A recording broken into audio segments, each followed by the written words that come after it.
सरकार ने हर अस्पताल के लिए जेनेरिक दवाएं लिखना उन डॉक्टर बहुत जरूरी है और मेरा राज्य सरकारों से भी अनुरोध रहेगा कि वो लगातार अपना।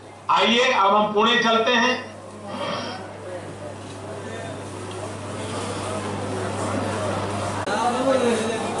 आपने जो जन औषधि की शुरुआत की है वो बहुत बहुत फायदा होता है मुझे उससे।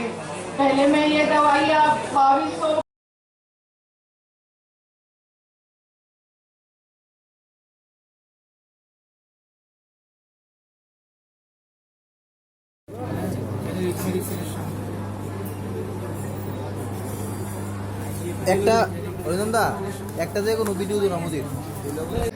और 13 साल पहले मेरा एक ट्रेन एक्सीडेंट हुआ था जिसमें से मैं 72% फिजिकली चेंज हो गया। तो उसी टाइम से सर मैं हमेशा चाहता था कि पेशेंट या गरीबों के लिए कुछ किया जाए। तो 3 साल पहले मुझे जनौषधि के बारे में पता चला और उसके बाद हम लोगों ने इधर स्टार्ट किया और उसके बाद हम लोगों का अभी 2 जनौषधि केंद्र है और हम लोग मेरा मित्रों मिलकर अभी तक 6 गुवाहाटी में खुला हुआ है सर।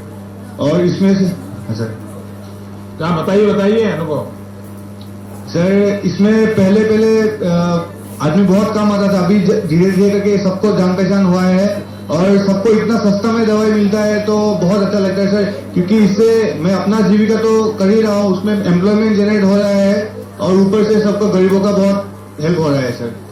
चलिए पहले तो आपको बहुत बधाई है क्योंकि आपने रोजगार तो कमाया लेकिन रोजगार का एक नया रास्ता खोजा जिससे आप कईयों की मदद कर रहे हैं और आपने कहा कि आपके साथी भी इस नए काम में जुड़ रहे हैं।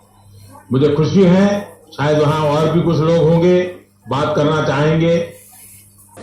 कहीं रंगीन गोलियां बना करके कोई नहीं दे रहा है, ऐसे भ्रम फैलाए जाते हैं। लेकिन दीपा जी आपको देख करके पूरे देशवासियों को विश्वास होगा कि आपने जेनेरिक दवाओं की ताकत क्या है आज आपने सबूत के साथ उसको पेश कर दिया है। मैं समझता हूं किसी लेबोरेटरी से बड़ी लेबोरेटरी आज दीपा जी आपका अनुभव है। मैं ऐसे सभी साथियों को भी बता देना चाहता हूं कि ये दवाएं दुनिया भर के बाजार में उपलब्ध किसी भी दवा से जरा भी कमजोर नहीं है। हर क्वालिटी के तराजू पर ये बिल्कुल खरी उतरती है।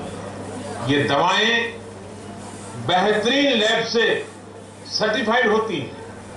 हर प्रकार की सख्त जांच से निकले दवा निर्माताओं से खरीदी जाती है।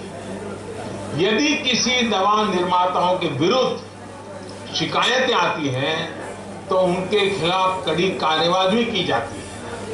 ये दवाएं भारत में ही बनती हैं, मेक इन इंडिया है, सस्ती भी है और भारत की बनी जेनेरिक दवाओं की आपको खुशी होगी सिर्फ देहरादून में है, पूरी दुनिया में आजकल मांग है। डिमांड বেশি পরিমাণে নিজেরা ব্যবহার করেন তার জন্য এক সপ্তাহব্যাপী সেই আন্দোলনের মতো সেটা চলছে, সচেতনতা অ্যাওয়ারনেস, সেটা সমাপ্তি আজকে মোদিজি করেছেন। মোদিজি বিভিন্ন জায়গায় ইন্টারাকশন করেছেন। উনি আপনারা দেখেছেন যে জন ঔষধি যেটা অনেকের ধারণা যে এটা বোধহয় কম পাওয়ারফুল, আমার তো তাড়াতাড়ি রোগ সারতে লাগে, কিন্তু মোদিজি এই কথাটা বলেছেন যে এটা ঠিকই পাওয়ারটা এটার মধ্যে ঠিক রয়েছে। তার জন্য অ্যাডভার্টাইজমেন্ট টিভিতে যেমন অ্যাডভার্টাইজমেন্ট হয়, বিভিন্ন জায়গায় হোর্ডিং দেওয়া হয় এবং তার প্যাকেটিংয়ের মধ্যে যে খরচটা করা হয় জেনারিক মেডিসিনে সেই খরচটা করা হয় না। আর এখন বর্তমানে ভারতবর্ষের 700টা জেলাতে প্রায় 6250টা জেনেরিক মেডিসিনের স্টোর রয়েছে।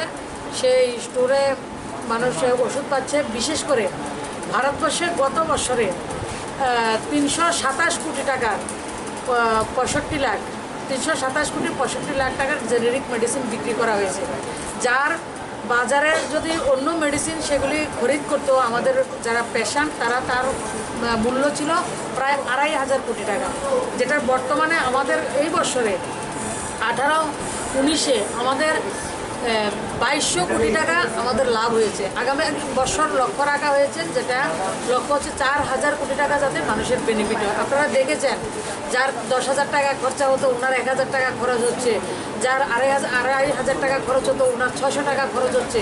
তো সেটা মানুষের ডাইরেক্ট বেনিফিট, যে এই স্টোরগুলি খোলা এবং সেই স্টোরগুলি মানুষের যে পয়সার উপকার হয়, যেটা তাদের নিজের সঞ্চয় হয়, সেটার পাশাপাশি আরেকটা বিষয় হচ্ছে আমাদের মধ্যে রোজগারের ব্যবস্থা, এমপ্লয়মেন্ট জেনারেশন, যে এই জায়গাতেও অনেক লোকের আছে সেটার মধ্যে কাজ করছে, বিভিন্ন জায়গায় কাজ করছে। আমরা সেটা অনলাইন জনঔষধি.গভর্নমেন্ট অনলাইনে যদি আমরা অ্যাপ্লাই করতে পারি, একজন ফার্মাসিস্ট লাগবে, তার মাধ্যমে সেই দোকানটা যে কোনো জায়গায় আপনারা করতে পারবেন। এবং মোদিজির এবং স্বাস্থ্যমন্ত্রী এবং রসায়ন মন্ত্রী, যিনি সার উর্বরক এবং রসায়ন বিভাগের মন্ত্রী মণ্ডপ সিং মান্ডবিয়া রয়েছেন, মনসুখ ভাই মান্ডবিয়া, উনি আজকে জম্মু কাশ্মীরে রয়েছেন, সব জায়গায় মন্ত্রীরা রয়েছেন, আপনারা লক্ষ্য করেছেন।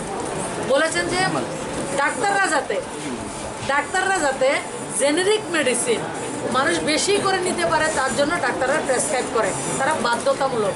কিন্তু বিভিন্ন কোম্পানির প্রলোভন থাকে, তার থেকে বেরিয়ে এসে যাতে অধিক মাত্রায় জেনেরিক মেডিসিন প্রেসক্রাইব করেন, প্রেসক্রিপশনে লেখেন, তারপরে সাধারণ যারা পেশেন্ট তারা ওই জেনেরিক মেডিসিনের স্টোরে যাবে এবং সেটা ব্যবহার করবে। আর বিশেষ করে মায়েদের জন্য যেটা ন্যাপকিন, স্যানিটারি ন্যাপকিন যেটা বলছেন, একটা মহিলা বলেছেন উনি মাসে 4 লাখ স্যানিটারি ন্যাপকিন উনি বিক্রি করছেন মহিলা মিত্রদের মাধ্যমে। যে আমাদের গ্রামে গঞ্জে বিভিন্ন জায়গায় আমাদের মেয়েদের যে বিভিন্ন ধরনের সমস্যা হয়, সেই জায়গা থেকে পরিত্রাণ পেতে গেলে এই স্যানিটারি ন্যাপকিন খুব দরকার। প্রতিটা স্যানিটারি ন্যাপকিন 1 টাকার মাধ্যমে সেটাকে জেনেরিক মেডিসিনের যে স্টোর রয়েছে সেটার মাধ্যমে বিক্রি করা হচ্ছে। বর্তমানে যেটা 800-র মতো ওষুধ জেনেরিক মেডিসিনের মার্কেটে রয়েছে এবং 150টার মতো সার্জিক্যাল অ্যাপারেটাস যে ইনস্ট্রুমেন্ট সেগুলি বিক্রি হচ্ছে। আগামী দিন সেটাকে 1200 ওষুধ আইটেম এবং 250 ইনস্ট্রুমেন্ট কীভাবে বাজারজাত করা যায় সেদিকে সরকার লক্ষ্য রাখছেন। আর আপনাদের মাধ্যমে সরকার মোদিজি আহ্বান করেছেন যে গ্রামের মানুষ, সাধারণ গরিব মানুষ যাতে এই জেনেরিক মেডিসিনকে নিজেরা ব্যবহার করেন, তার মাধ্যমে যেমন আমাদের সঞ্চয় হবে। 1000 টাকার ওষুধ যদি লাগে 50% থেকে 90% পর্যন্ত কম লাগে। বাজার থেকে যে ওষুধটা আমরা খরিদ করি সেটা যদি 100 টাকা হয়, আমরা জেনেরিক মেডিসিনে সেটা 50 টাকাতে কিনতে পারবো, অনেক সময় 10 টাকাতেও কিনতে পারবো, 40 টাকাতে কিনতে পারেন। ন্যূনতম আপনার 50 টাকা মানে শতকরা 50% আমাদের সাশ্রয় হয়, আর এর থেকে বেশি হলে 90%ও সাশ্রয় হয়।